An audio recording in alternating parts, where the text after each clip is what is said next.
My name is Carol, and I'm 22 years old. I just graduated from college, and I've got a story to tell you about my house, well, technically, my mother's house. Or it was, until she passed away from intestinal cancer 4 years ago and left it to me.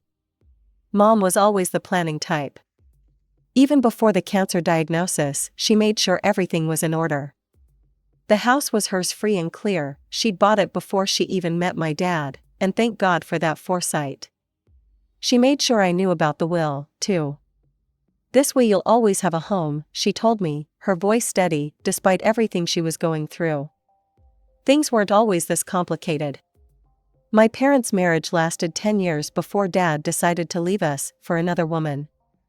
I was 9 when he packed his bags. No drama, no fighting over custody or property, he just left. The only thing he agreed to was paying for my college education. He set up a special account and transferred the entire sum for my future studies right away. I guess that was his version of child support. Dad started a new family pretty quickly. His wife Linda had their daughter shortly after, she's 10 years younger than me. I'd visit sometimes, staying at their rented house, but it never felt right. Linda would be busy with my half-sister, cooing over her latest accomplishment or fixing her hair. Dad was always working, claiming he needed to provide for his family. Funny how I wasn't really included in that category anymore.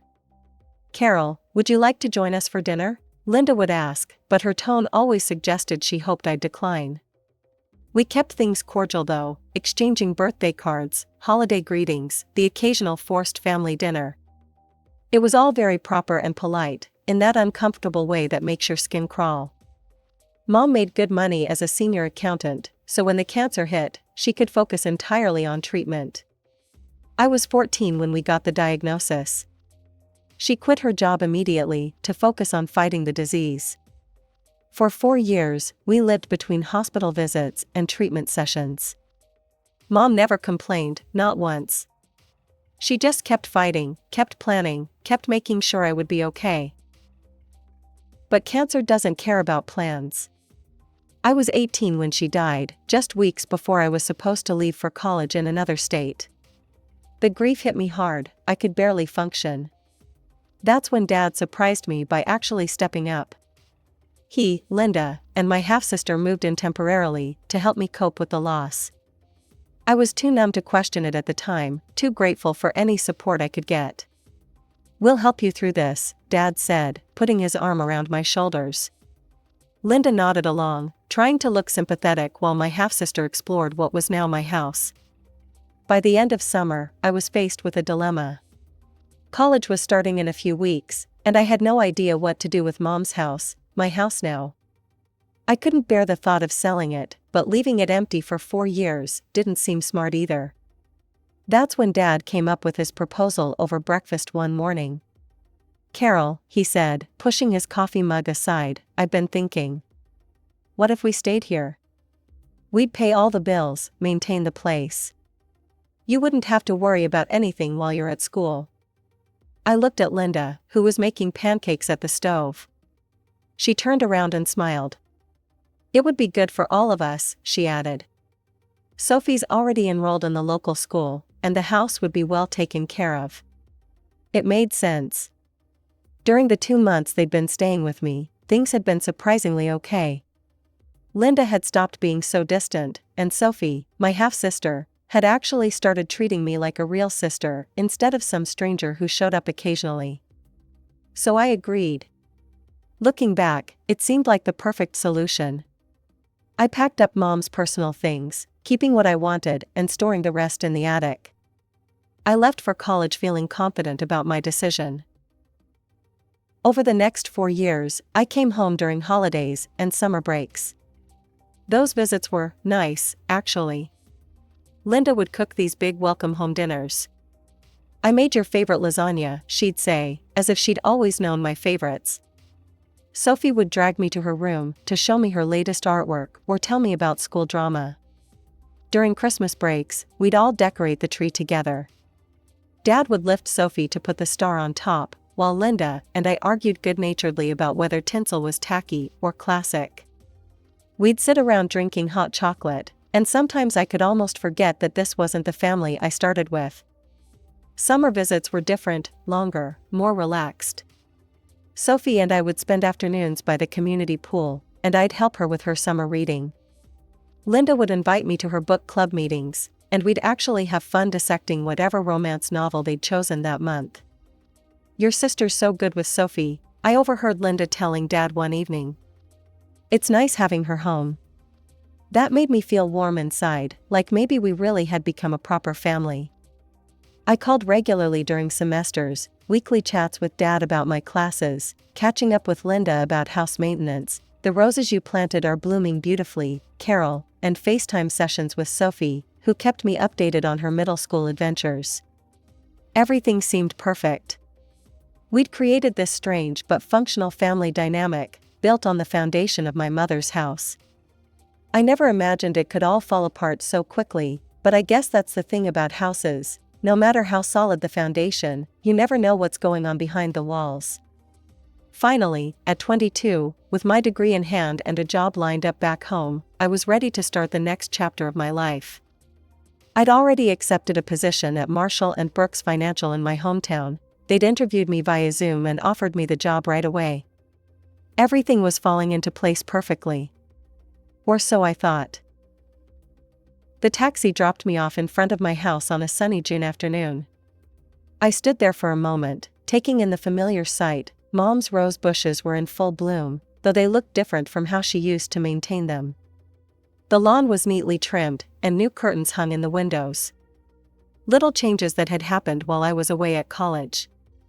Wheeling my suitcases up the front walk, I reached for my keys with a smile, already imagining sleeping in my old room tonight. But when I tried to unlock the door, something was wrong. The key wouldn't turn.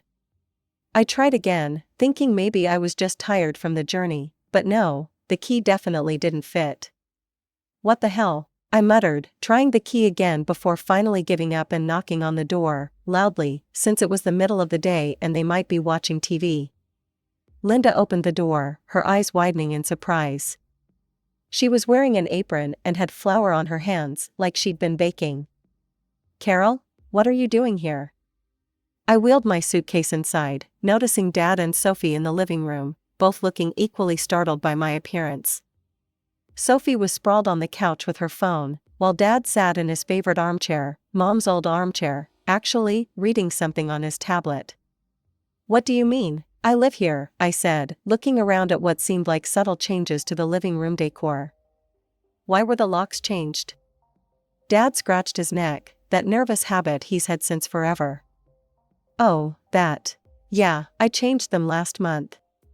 For safety, you know. There were some break-ins in the neighborhood." "You could have told me," I said, trying to keep the annoyance out of my voice. "Or sent me a new key. I mean, this is my house." "We weren't expecting you," Linda said carefully, her arms crossed over her chest.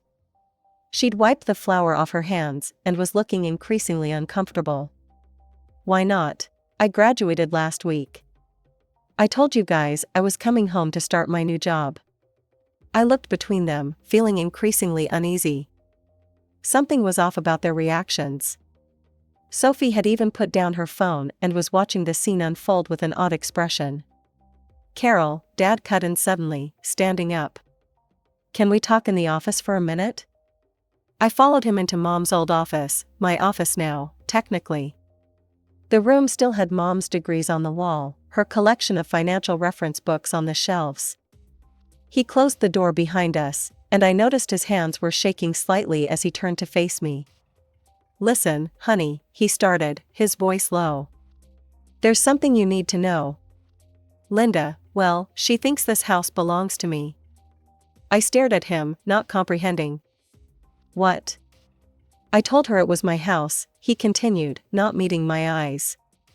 "That I gave it to your mother and you out of kindness after the divorce, and that after your mom passed, it reverted to me.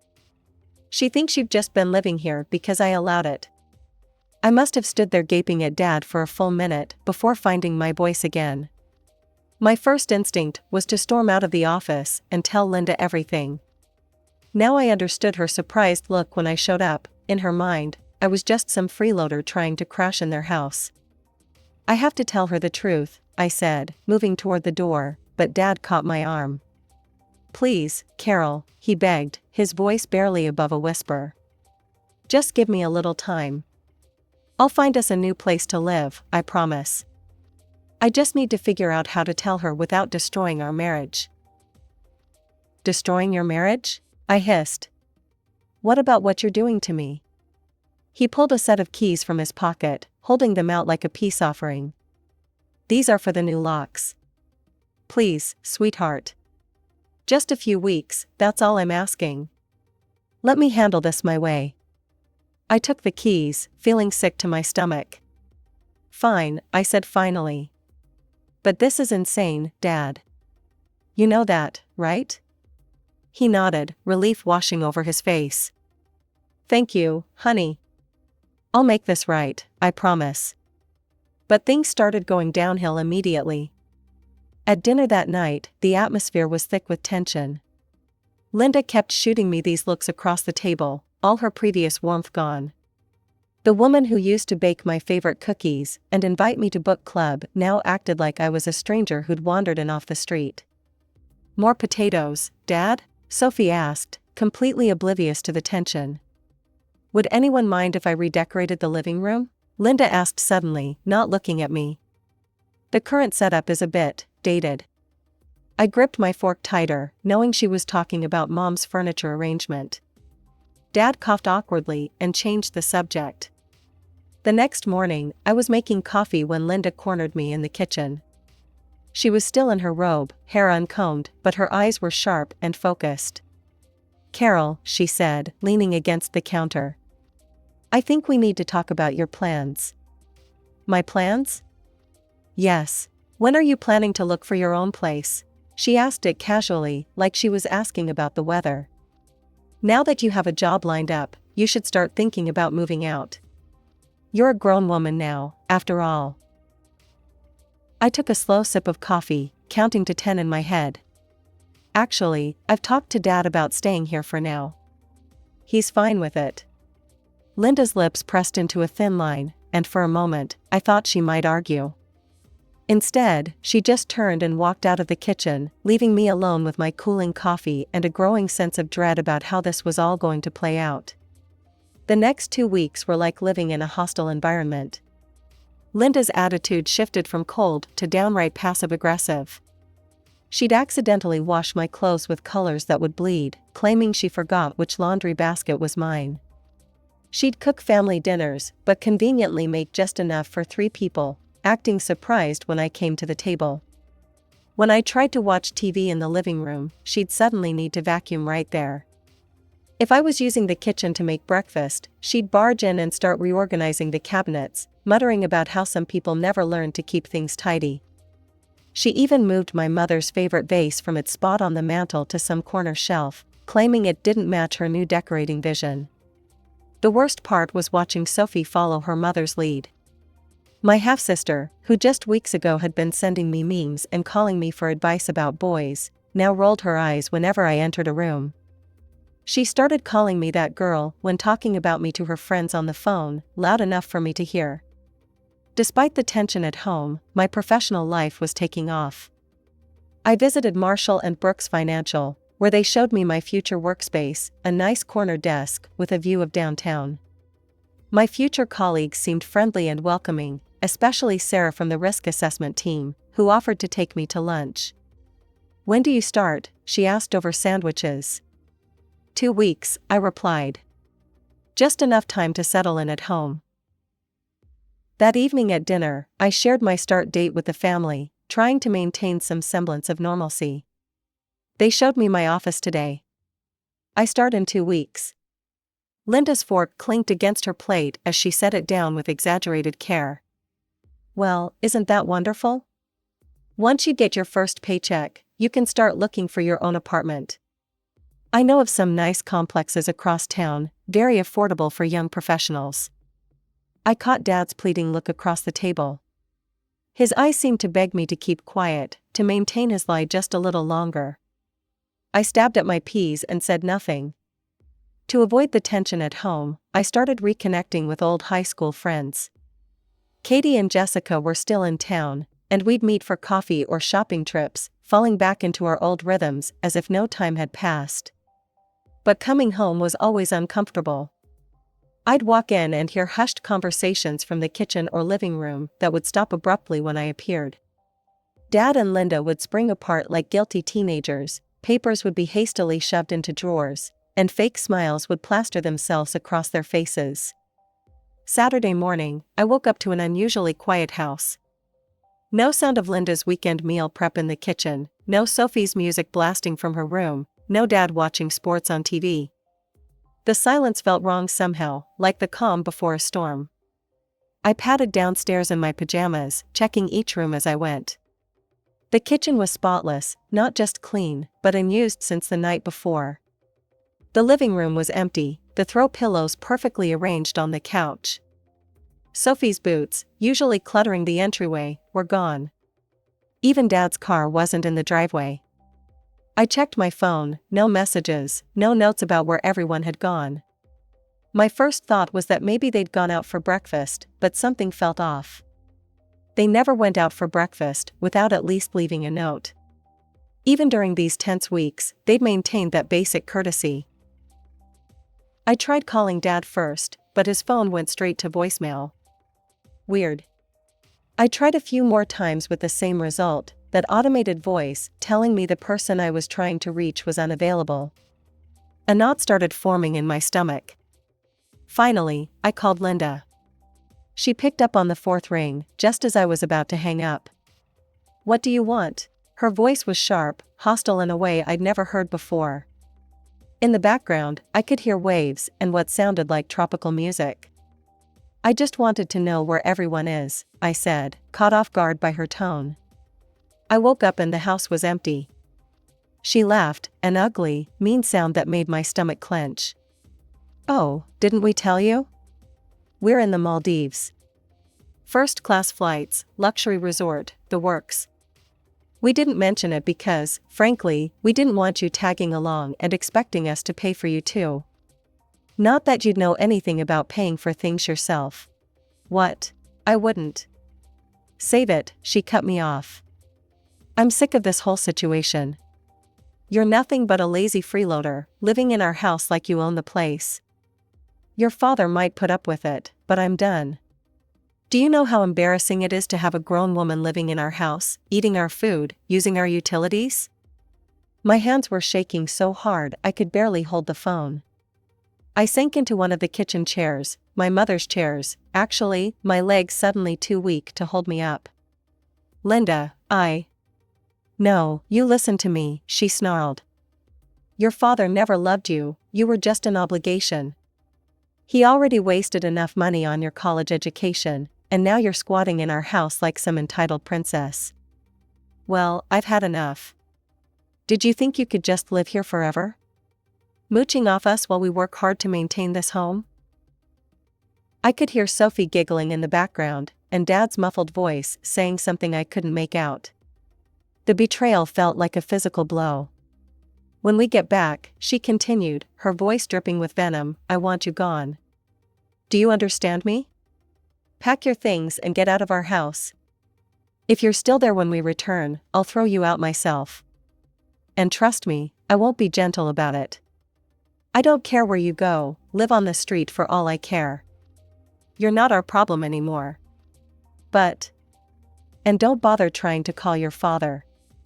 He agrees with me, he's just too weak to tell you himself. We've already blocked your number. Have a nice life, Carol. Or don't.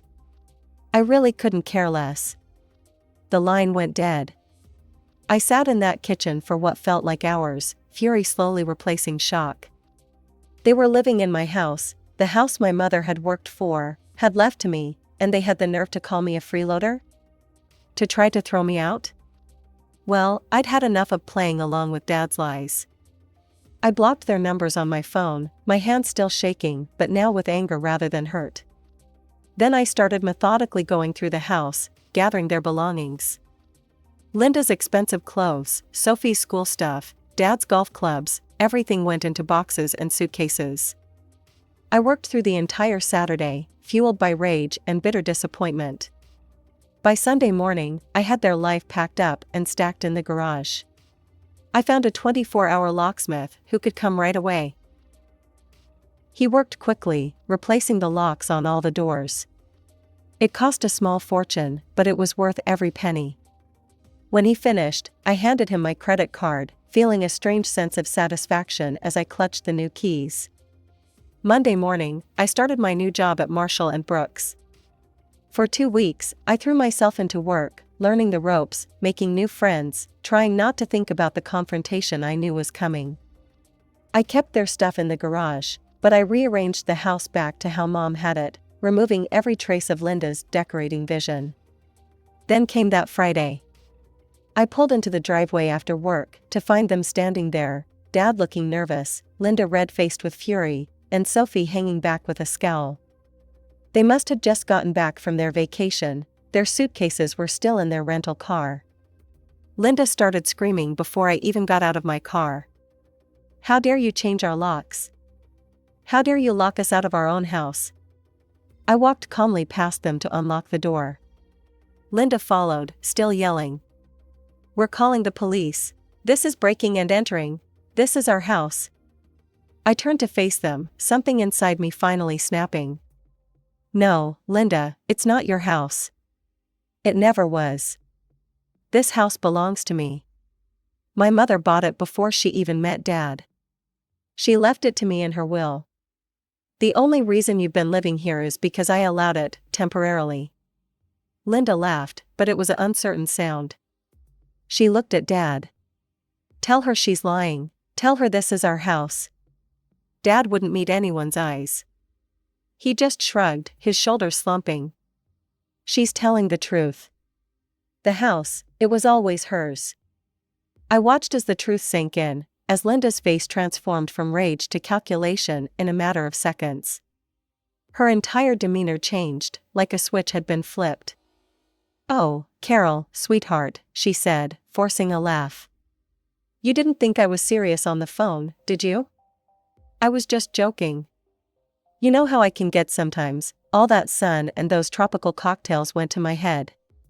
"Stop it," I said quietly, but she kept going. "We're family. Remember all those nice times we had? The book club meetings, the holiday dinners? We can have that again." She took a step toward me, arms outstretched like she was going to hug me. Dad jumped in then, his voice thick with emotion. "Princess, I'm so sorry. I know I handled this all wrong, but I love you. You're my daughter. Please, can't we work this out?" I looked at him, really looked at him. The father who left when I was 9. Who paid for my education but missed my life. Who lied about my house, my inheritance, my mother's legacy. Work what out, Dad? The fact that you lied to your wife about owning my house? Or the fact that you stood by while she planned to throw me out of it? Linda turned back to me with that fake smile. "Carol, let's be reasonable. We can all live here together. We'll pay rent." "No," I said firmly. "We can't. Your things are in the garage. Take them and leave." That's when Linda's mask cracked again. "You ungrateful little bitch. After everything we've done for you, you'd throw your own family out on the street?"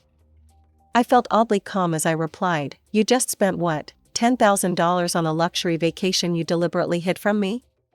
Pretty sure you can afford an apartment."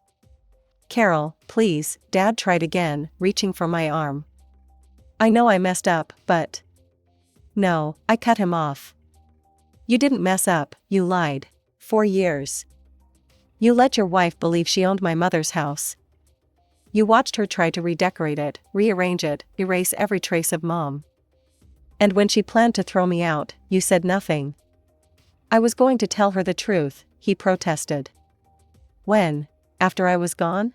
After she'd finished making my house her home?" I shook my head. "I'm done. Get your things and get out." I walked inside and closed the door, ignoring Linda's screams about ingratitude and cruelty. Through the window, I watched them loading boxes from the garage into their rental car. Linda was still yelling, her face red with fury. Sophie was crying. Dad just looked defeated. It took them 3 trips to get everything.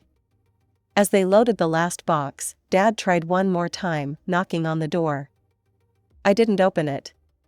They finally left as the sun was setting. The next day, Dad tried calling from a new number. Carol, please, he begged. We can fix this. No, Dad, we can't, I said. Linda made it very clear how you all really feel about me. A freeloader? An obligation? Someone you never loved? Maybe those were her words, but your silence said enough. That was 2 months ago. I still live in Mom's house, my house. I've repainted the walls, planted new roses in the garden, made it mine again. Sometimes I think about them, wonder where they ended up. But mostly, I think about Mom, and how she made sure I'd always have a home, no matter what. Dad still tries to call sometimes, from different numbers. I don't pick up anymore. Some bridges, once burned, should stay ashes. The funny thing is, I'm happier now. My job is going well, I've made new friends at work, and for the first time since Mom died, I feel at peace in this house. Sometimes healing means letting go, of people, of lies, of the fairy tale of family you wanted to believe in.